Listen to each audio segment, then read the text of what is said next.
O STK11 é o índice da informática e da tecnologia lá dos Estados Unidos. Olha só que legal. E ele é tão bom que em certos momentos ele chegou a bater a Nasdaq. Mas e aí? Como é que funciona esse índice, esse ETF? E será que ele é melhor que a Nasdaq mesmo? Bom, aí vai um disclaimer e aviso legal. Esse vídeo não é recomendação de investimentos. Aqui na página da Invest, na STK11, a gente percebe facilmente que ele nada mais é do que várias cotas desse índice aqui, que é representado aqui pelo famoso ETF VGT, lá da Vanguard. Então o que a gente vai fazer? Analisar o VGT, trazer ele para real, olhar um pouquinho, claro, do ETF da Invest e também comparar com a famosa Nasdaq, sempre para ver o que eles têm em comum, quem que é melhor, quem que é pior, né? Se é que existe melhor e pior. Bom, o VGT aqui do site da Vanguard, ele é o Vanguard Information Technology ETF. Então, ele é um ETF bem nichado de tecnologia da informação, né, da TI, né, da informática, vamos colocar aqui nesses termos um pouco mais, enfim, abrasileirados, tá bom? Mas ele é um índice que é muito nichado justamente nesses setores e ele tem aqui uma coisa que me chama a atenção, olha só, o risco-retorno dele é 5, tá bom? Então, ele é muito bem avaliado aqui pelo pessoal da Vanguard, tá? E claro, já comenta para mim se você gosta de ETFs nichados de tecnologia como o VGT, ou até mesmo os brasileiros como Chip 11, Tech 11, próprio Nasdaq, né? Nasd 11. Escreve aí nos comentários. Eu vou responder todos eles. Bom, aqui no VGT, vamos passar só as informações principais para a gente ter uma noção, né? Um balizamento ali do índice que fica lá dos Estados Unidos e ter um pouquinho aqui de noção só para a gente entender sobre o mercado americano, né? Então olha só, por exemplo, a taxa de administração dele. Cara, isso aqui é muito baixo, tá? Muito baixo. Confesso que eu tenho um pouquinho de inveja, um ciúme positivo aqui dos ETFs lá do exterior, porque a taxa de administração é mais barata. Mas a gente nunca pode esquecer, pessoal, que existem custos para mandar dinheiro para fora, tá? Tem spread, tem IOF, tem umas taxinhas de corretagem às vezes também. Então você precisa fazer uma conta, posso fazer um dia um vídeo só disso, tá? Para ver se realmente compensa ou se não compensa, tá? Eu gosto muito da ideia de tirar o dinheiro do Brasil, acho que é uma coisa muito saudável, muito segura, mas não é tão simples quanto você só ir lá na Avenue, lá na Nomad, lá na Wise e meter o câmbio e feito. Não é assim, tá? Tem que cuidar com os custos, complexidade de imposto de renda e assim por diante, tá? Eu acabo entendendo que para a maioria das pessoas ainda é mais simples investir na B3, tá? Mas claro que existem casos e casos, tá bom? Olha, passando aqui só para a parte que mais nos interessa, o que me chama a atenção olhando assim o VGT bem rapidamente, primeira coisa é isso aqui, ó, o número de empresas, número de ações que estão ali no VGT, né? Tá dando 316, tanto no ETF quanto no índice, tá bom? Então a gente já percebe, né, quando a gente compara um pouco com a Nasdaq, que esse ETF ele tem 3 vezes mais empresas do que a Nasdaq. No Nasdaq 100, né, pessoal? Então, você tem 300, é basicamente 3 vezes mais empresas. E isso muitas vezes nos leva a acreditar que ele é mais diversificado, mas cuidado. Cuidado que nós vamos avaliar juntos se é isso mesmo. Mas de fato são 316 empresas, você está mais diversificado por empresas, mas não necessariamente por setores, tá bom? Já fica esse primeiro disclaimer que, cara, essa análise é muito importante. Tá, eles botam aqui uns indicadores. Aqui a gente já tem os setores, tá? Que é legal fazer uma avaliação, né? Então, de cara, o mais relevante aqui, com 30% praticamente semicondutores, né? Aquela tropa toda da NVIDIA e companhia. Eu vou fazer um vídeo só do Chip 11, inclusive, que pega essa galera aqui dos semicondutores pra gente avaliar no detalhe. Mas assim, muito relevante. Ok. Depois, com 20%, sistemas de software. Aqui já diz, por exemplo, hardwares tecnológicos de armazenamento e também periféricos, né? Periféricos de computador e de outros dispositivos eletrônicos, software de aplicação e, claro, vários e vários outros aí vêm pulverizados um pouquinho menores, né? Então aqui, ó, equipamentos de comunicação, componentes eletrônicos, aqui mais eletrônicos e instrumentos de manufatura e serviço, internet, infraestrutura, TI como consultoria, provavelmente um SaaS, né? Software as a Service, perdão. E aqui ainda semicondutores, materiais e equipamentos, né? Pega um pouquinho desses dois juntos, né? Beleza, dá para ter uma boa noção do que ele tem na composição dele e, claro, quem que são os mais relevantes, né, pessoal? Isso aqui, cara, princípio de Pareto, tá? Eu acredito demais no princípio de Pareto, é 80-20 para quase tudo. Não que você vai esquecer os 20%, óbvio que não, Mas a gente sabe que, cara, com certeza, a maioria aqui dos resultados desse ETF vem dos setores que mais impactam, né, mais importam. Isso naturalmente até na sua carteira, tá? Por mais que você tenha, por exemplo, 1% de um ativo que tem um risco muito alto, não pode ser risco da ruína, aquele risco infinito, né? Óbvio que não. Vamos supor que você tem lá um ativo que oscila mais, né? Sei lá, Bitcoin, por exemplo. É um ativo que oscila mais que renda fixa. Não é o Bitcoin, por exemplo, que vai fazer sua carteira ir para zero, né? O Bitcoin pode ir para zero, mas é só 1%. Então você tem que sempre avaliar, através aí do princípio de Pareto, né? Aquilo que mais importa, né? Lei dos grandes números também. Bom, e para a gente só concluir aqui, tem algumas questões aqui, a Apple, a Nvidia, a Microsoft, Broadcom, a CRM, né, que é a Salesforce, Oracle, Cisco e companhia, né? Presta atenção nisso aqui que é importante, tá? Olha só, a Apple, ela já tá saindo aqui com, cara, 17% de participação do ETF e a Nvidia 15%, tá? Microsoft 13% e assim por diante. Vamos comparar com o quantos por cento essas mesmas empresas estão na Nasdaq. Porque lembra, um erro muito comum que as pessoas pensam é o seguinte: ah, Anthony, você falou no YouTube que quanto maior o índice, mais diversificado. Cara, teoricamente, né, pela quantidade de ações, a regra de bolso, sim. Então, quer dizer que, poxa, se eu tenho 316 ações aqui no VGT, famoso, né, USTK, aqui no Brasil, então ele é mais diversificado que a Nasdaq. E aí que você se engana, meu amigo. Olha só que interessante essa comparação com o VGT e o QQQ, tá? Então aqui a gente está avaliando basicamente os dois ETFs, aqui os dois índices, né, um contra o outro, em relação principalmente, né, às empresas que estão neles, tá?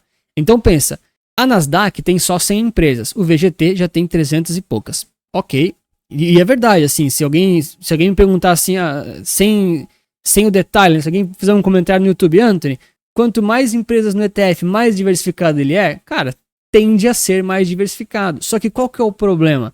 Você está diversificando em empresas, não em setores. Então você tem que tomar cuidado com algumas coisas. Olha só, as empresas que estão aqui, elas são, pelo menos as de topo de tabela, as mesmas, né? Apple, Nvidia, Microsoft, Amazon, aí vem Broadcom, aí já muda um pouquinho, depois vem Salesforce, muda um pouquinho, e assim por diante, mas elas vão se alterando, tá bom? Mas pode ver, a Apple aqui com 17%, ela é a primeira. Você chega aqui no top 6, já é 1,5%. Cara, isso aqui é uma diferença muito grande, tá? Muito, muito grande mesmo.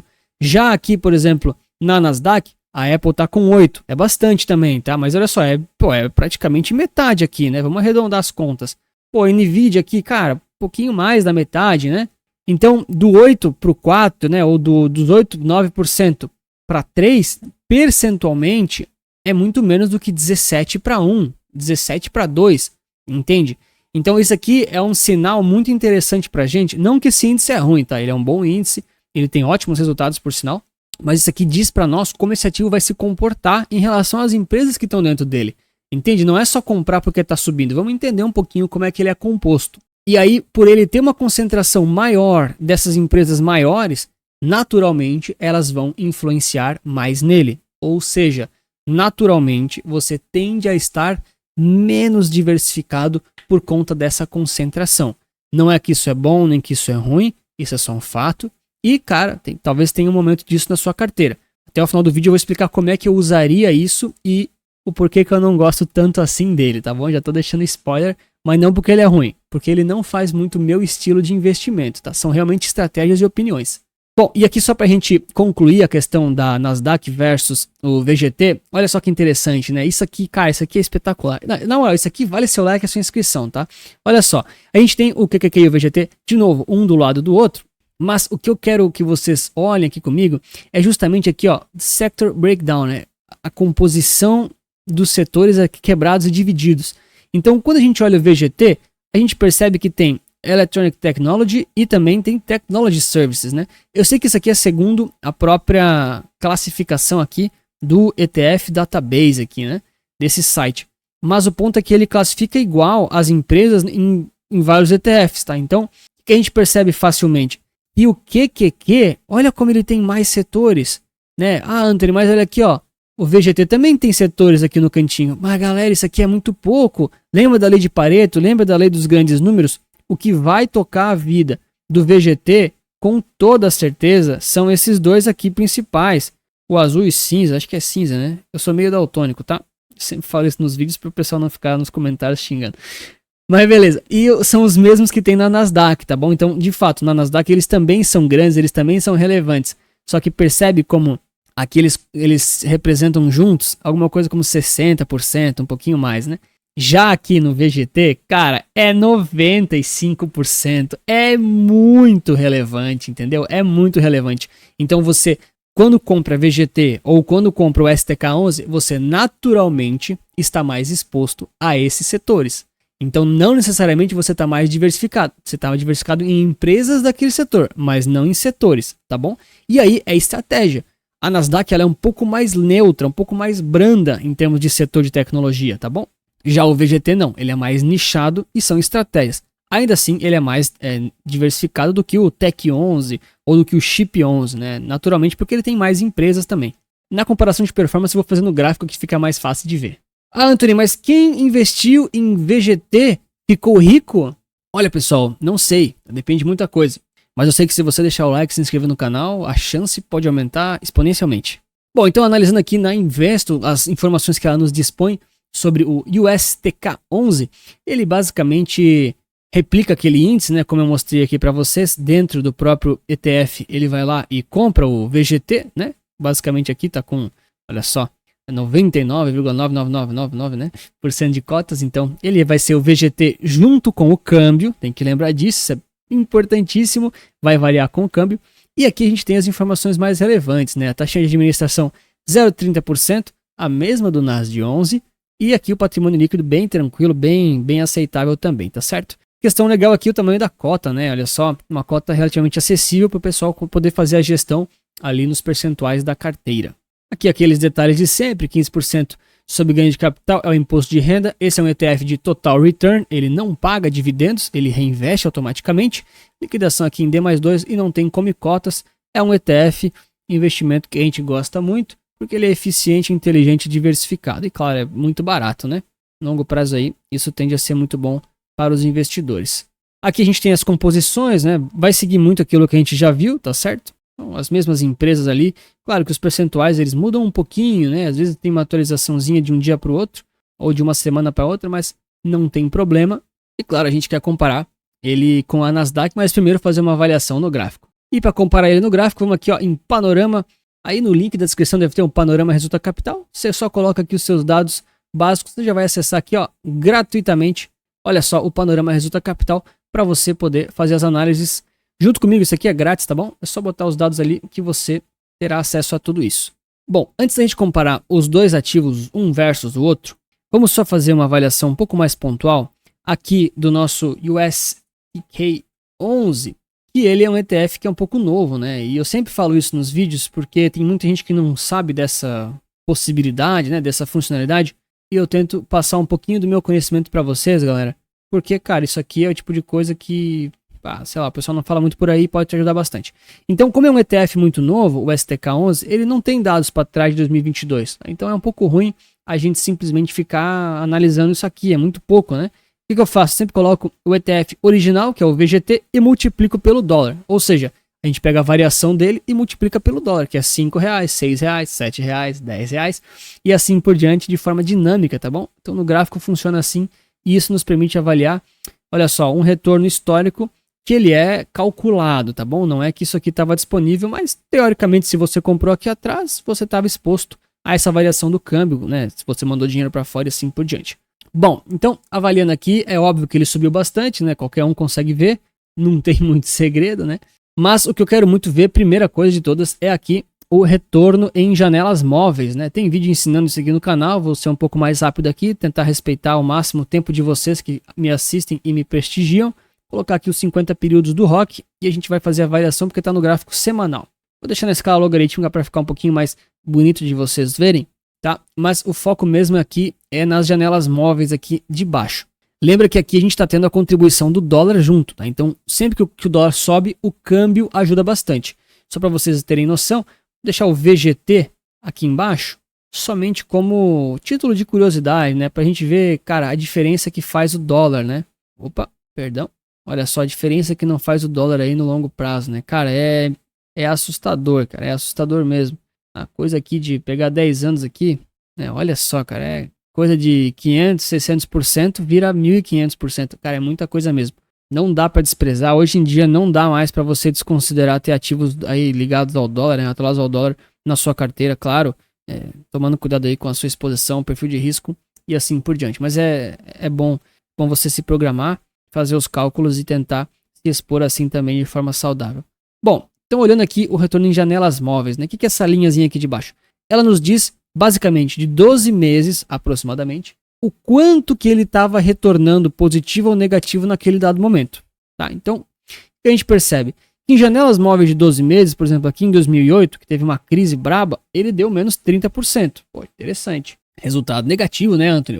Pois é, considerando que o dólar também sobe e ele estava somando as duas rentabilidades, realmente 30% para trás é bem negativo. Agora, muita sede, pessoal, o verão aqui é uma loucura. Agora, quanto é que ele valoriza, né? Logo depois a gente teve aqui oportunidades que ele também subiu seus 30%. Em outros momentos aqui, durante muitos anos, ele ficou constantemente acima aqui, ou no zero, né? Ou muito próximo aqui de 15% de valorização. Tá? E ele foi retornar negativo somente ali em 2016 por pouco tempo. Por bem pouco tempo. Você tinha que ter comprado num momento bem ruim, né? Bem ruim mesmo. E ficou ali, sei lá, 10% negativo. Relativamente pouco para renda variável, né? Considerando ali o curto prazo, que é 1 ano. Mas, olha só, ele chegou a dar em momentos muito bons, 50, 65, 80%, olha só, de valorização em 12 meses, tá bom? Claro que você precisaria ter comprado o caso supremo, o melhor ponto de todos. Eu sempre falo isso aqui no canal, né? Não considerem que vocês vão acertar o fundo, nem vocês, nem eu, nem o Barsi, nem o Warren Buffett. Se você está procurando isso, você vai precisar de muito mais informação e é difícil pra caramba. Mas a gente consegue ver aqui de forma média, é muito comum a gente ver ele retornando aqui em anos ruins aqui, seus 15, 20%, tá bom? Olha só como ele passa várias vezes nessas linhas.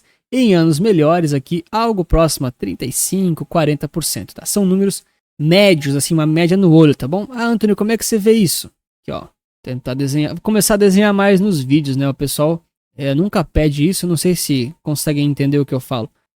Mas basicamente aqui, esses pontos aqui que a gente tem de retornos negativos, eles são muito pontuais, tá bom? Então, por mais que eles aconteceram e existiram, e podem se repetir novamente, é verdade, eles são muito pontuais, tá?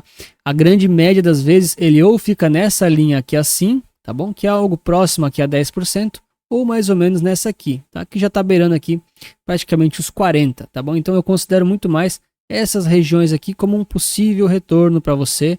Não que ele tenha a obrigação de fazer isso, mas que eu considero, vamos dizer assim, no olho aqui, numa análise rápida, para fazer esse vídeo render e ser útil para você, considero que é muito comum ele dar esse tipo de retorno, tá? Ah, Anthony, mas e esses aqui de cima, que ele subiu bastante? Não é bom? Cara, é muito bom, mas assim, pessoal, se eu ficar falando só esses casos aqui para vocês, aí eu vou também estar sendo mentiroso. Não é que é mentiroso, né? Mas eu vou estar ocultando outras informações, tá? Então a gente não pode ficar considerando somente esses casos supremos, esses melhores de todo, tá bom? Mas de forma geral, cara, é um índice muito bom, com ótimos retornos. Não é à toa que ele está aqui em suas máximas histórias com grande valorização. Sim, ele enfrenta períodos aqui de, enfim, né, retornos um pouco mais descendentes, é verdade. Mas aí vai de você ter uma carteira muito bem estruturada e muito bem montada para justamente saber lidar com esses momentos, porque os ativos em algum momento eles vão retornar um pouquinho negativo. Aí você tem que estar com uma carteira bem elaborada para justamente compensar essas quedas com outros.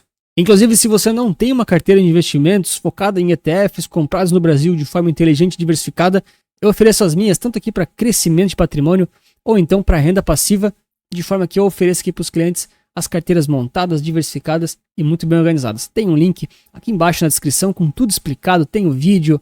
Inclusive, estamos aqui com a semana de 30% de desconto agora em fevereiro. Se quiser saber um pouco mais, aqui estão todos os preços e descrições. Aí você pode considerar fazer parte aqui e conhecer um pouco mais. Se tiver alguma dúvida, tem também o meu contato aqui embaixo ou o formulário que a gente conversa e bate um papo. E agora seguindo na análise, olha só o que é importante a gente fazer quando a gente compara agora com a Nasdaq. Eu vim aqui em global, gráficos avançados.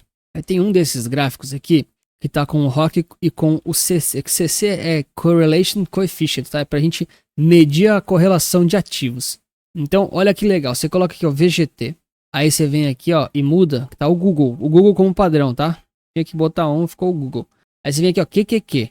Aí Enter. Isso aqui tudo grátis no Panorama Resulta Capital. É claro, né? Eu tenho um vídeo explicando certinho a ferramenta, ensinando a usar. Tá ali no canal. Só dá uma pesquisadinha que daí eu explico no detalhe. Aqui eu sou um pouco mais agilizado para poupar o tempo da galera, né?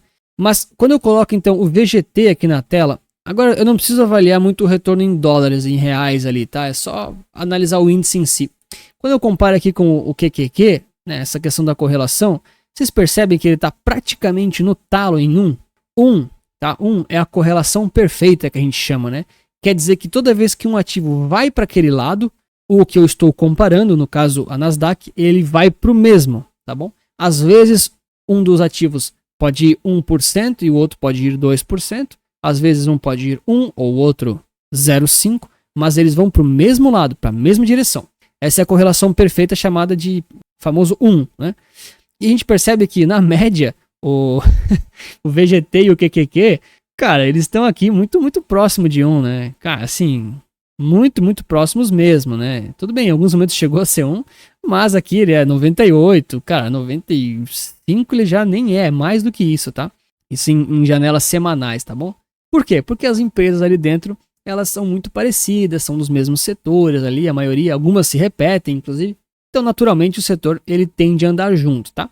É claro que um deles sobe mais do que o outro, e a gente consegue comparar isso aqui através, botando um gráfico em cima do outro, por exemplo, né? Então, deixando aqui qualquer cor, para conseguir ver um pouquinho melhor, eu vou apagar aqui a correlação. A gente percebe que o desenho que eles fazem é praticamente o mesmo, né? Eu sempre faço esse exercício aqui para mostrar para o pessoal.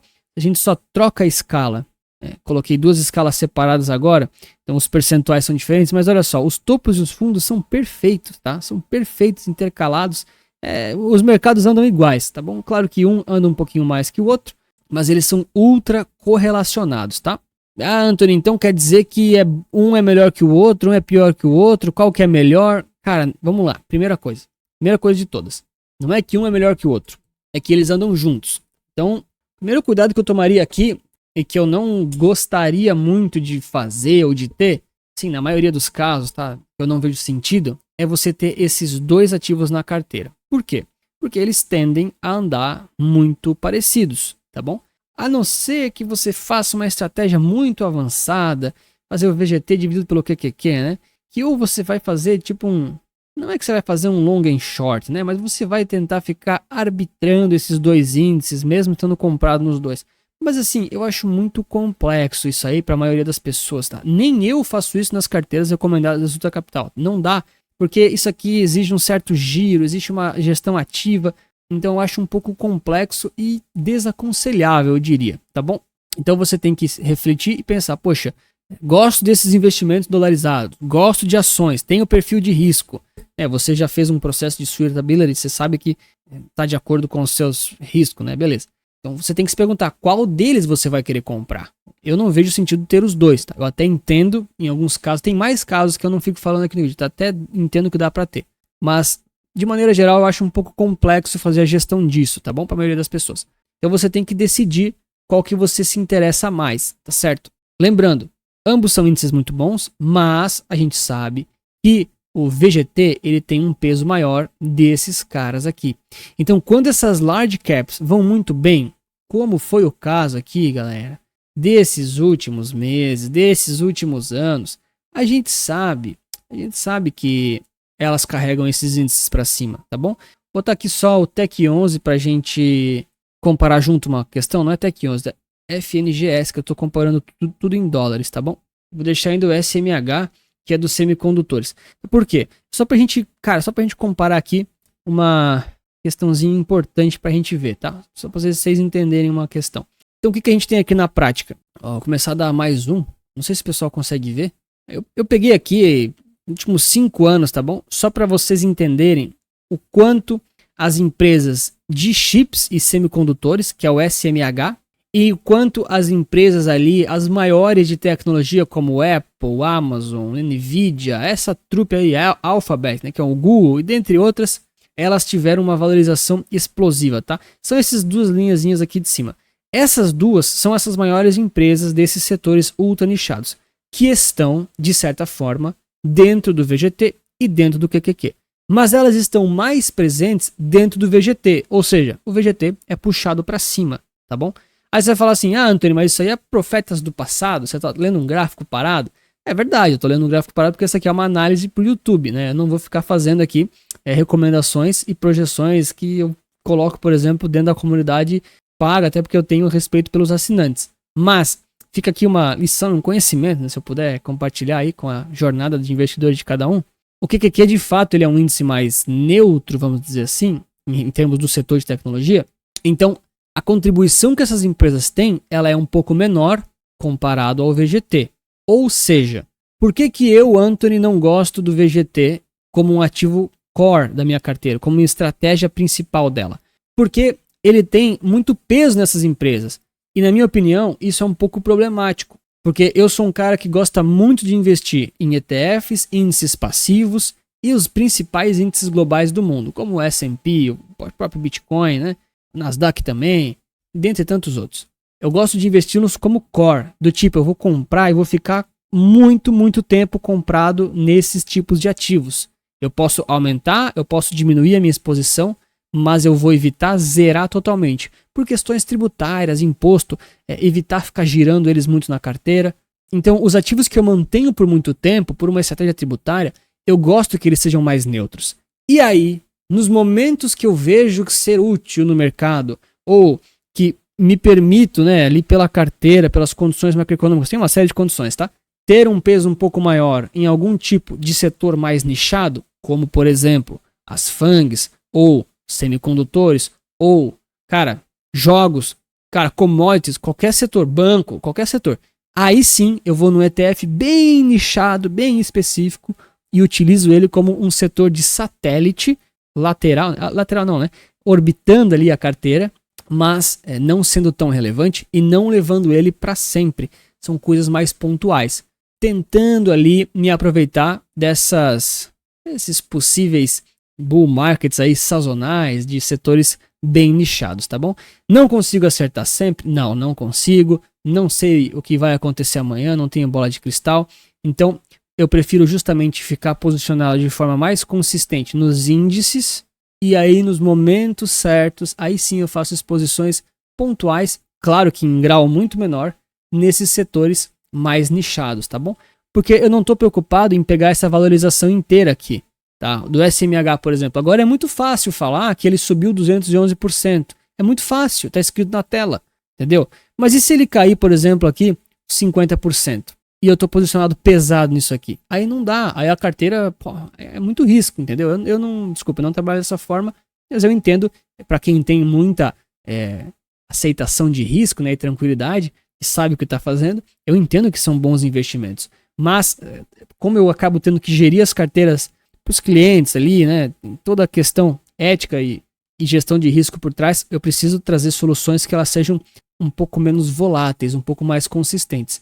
Tá? E essas são as abordagens que eu geralmente prefiro. Então eu prefiro índices um pouco mais neutros e aí em momentos pontuais, né, de forma um pouquinho mais ativa, mas em percentuais muito mais baixos, aí sim eu olho um pouco mais para esses setores micro nichados e micro detalhados.